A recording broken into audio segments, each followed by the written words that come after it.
반갑습니다. 에어센스 양원석입니다. 오늘은 안개와 비가 이 열화상 카메라에 미치는 영향, 기상학적인 영향에 대해서 한번 살펴보도록 하겠습니다.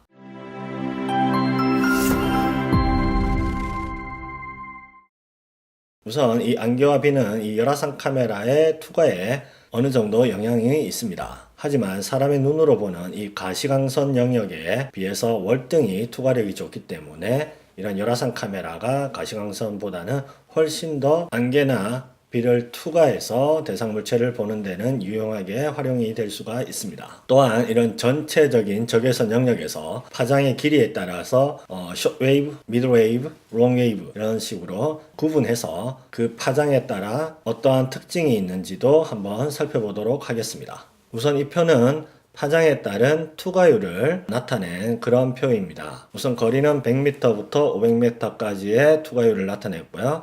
중파장 카메라, 쿨드 카메라에 대한 투과율과 롱웨이브, 장파장 영역의 비냉각 방식의 카메라에 대한 투과율도 비교를 하고 있습니다. 대기 복사 모델을 사용을 했고요. 그리고 겨울 안개 레디에이션 모델을 사용했습니다. 전체적으로 이런 비냉각 대역의 롱웨이브 장파장 영역의 카메라가 중파장보다는 투과율이 높은 걸 확인할 수가 있습니다. 물론 거리에 따라서 투과율은 점차적으로 줄어드는 것도 확인할 수가 있습니다. 그리고 이 표는 여름철 투과율에 대해서 나타냈는데 이 겨울철과 비교했을 때 아무래도 이 여름철은 투과율에 있어서 겨울에 비해서 습도라든지 이 대기 온도에 영향을 받기 때문에 투과율이 겨울에 비해서는 미세하게 투과율이 낮은 부분을 확인할 수가 있습니다. 안개는 기본적으로 습도와 대기 온도에 굉장히 밀접한 관련성이 있습니다. 그리고 이 비에 대해서 이런 파장에 따른 투과율의 변화를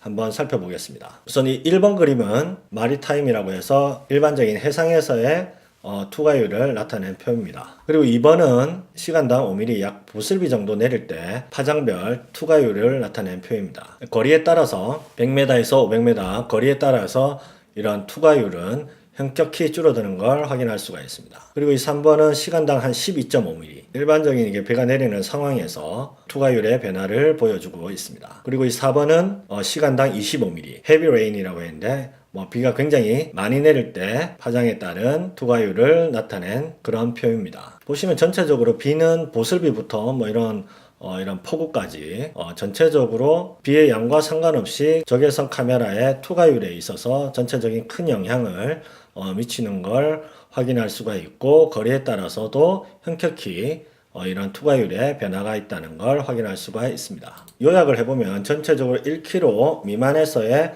이 대기 투과율은 아무래도 이 미들웨이브 냉각형 중파장 대역보다는 비냉각형 장파장 대역의 열화상 카메라가 일반적으로 투과율이 조금 더 우수하다고 볼 수가 있습니다. 그리고 이 여름보다는 이 겨울철에 조금 더 이 투과율이 좀 증가되고 그 이유는 이런 습도와 대기 온도에 영향이 있습니다. 그리고 전반적으로 이런 롱웨이브 장파장 대역이 미드웨이브 중파장 대역보다는 안개의 투과에 대해서 전체적으로 조금 더 뛰어나다고 되어 있고요. 중파장 대역의 이 냉각형 카메라는 이 센서 디텍터를 극저온으로 냉각을 시켜서 대상물체에 아주 미세한 온도의 변화도 탐지할 수 있기 때문에 일반적으로 군사용 목적으로 굉장히 멀리 있는 타겟을 볼 때 유용하게 사용할 수가 있습니다. 하지만 대기 환경의 이런 오염 물질에 대해서 굉장히 영향을 많이 받는다. 그리고 굉장히 경제성 면에서 이 롱웨이브에 비해서 굉장히 고가로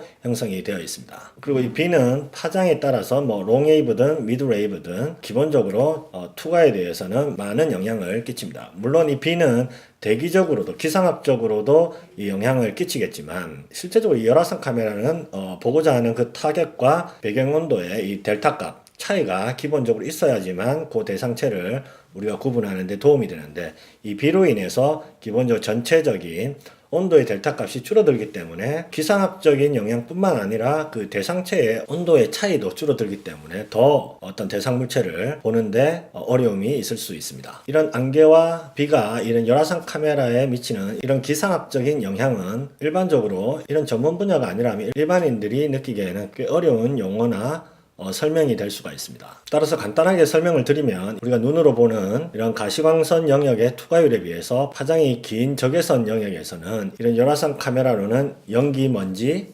안개모래, 비, 그리고 눈 등에 대해서 가시광선에 비해서 훨씬 더 방출되는 에너지를 잘 감지할 수 있습니다. 그리고 이 적외선 중에서도 파장 대역별로 조금씩 다른 특징이 있는데요. 여기 동영상을 보시면 여기 왼쪽 상단의 부분이 일반 가시광선, 우리 눈으로 보는 영역이고요. 이 오른쪽 부분은 일반 저조도 카메라, CCD나 CMOS의 저조도 카메라를 나타낸 거고, 이 부분이 오른쪽 하단 부분이 기본적인 우리가 빈냉각형 열화상 카메라를 나타낸 거고요. 요거는 적외선 중에서도 이 숏웨이브 IR이라고 해서 단파장 대역의 열화상 카메라의 특징을 나타내고 있습니다. 여기 보시면 유리 글래스 뒤에 사람이 들어갔을 때 일반 열화상 카메라로는 확인할 수가 없고요. 그렇지만 이런 저조도 카메라 확인이 가능하고 이런 숏웨이브에서도 확인이 가능합니다. 그리고 요거는 이제 그 웨이프 글라스 같은 경우인데 거울 같은 거죠. 그런 부분은 일반적으로 이런 글씨 같은 부분을 투과할 수는 없고요. 근데 당연히 이제 열화상 카메라도 볼 수는 없지만 이런 숏웨이브 IR에서는 일부 투과가 가능하기 때문에 이런 비전용으로도 숏웨이브 IR을 사용하고 있습니다.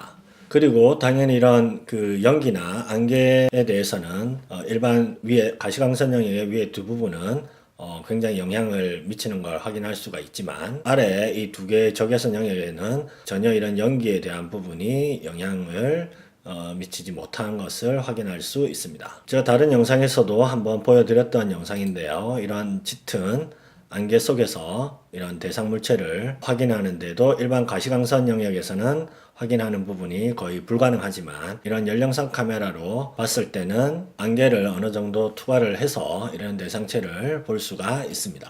그리고 이 영상은 소방 현장인데요. 기본적으로 이런 불이 났을 때 이렇게 소화를 하는 그런 장면인데 이 소화에서 발생되는 이런 연기 때문에 우리가 일반적인 가시광선 영역에서는 이런 연기가 굉장히 이런 진압하는데 이런 제약을 둘 수가 있는데 그에 반해서 이런 열영상 카메라로 봤을 때는 이런 연기가 특별하게 많은 영향을 끼치지 않고 우리가 이런 소화 현장에서 이런 시야를 확보할 수 있는 그런 부분의 비교를 이렇게 지금 할 수가 있습니다. 보시면은 이런 그 대형 화재에서는 굉장히 이런 연기 때문에 초기 이런 화재 진압에 굉장히 애로사항이 많을 수 있는데 그럴 때 이런 열화상 카메라를 활용해서 어느 정도 이렇게 시야를 확보하게 된다면 굉장히 골든타임에 도움을 받을 수 있을 거라고 생각이 됩니다. 오늘 간단하게 이 안개와 비가 이 열화상 카메라에 미치는 영향에 대해서 한번 살펴봤고요.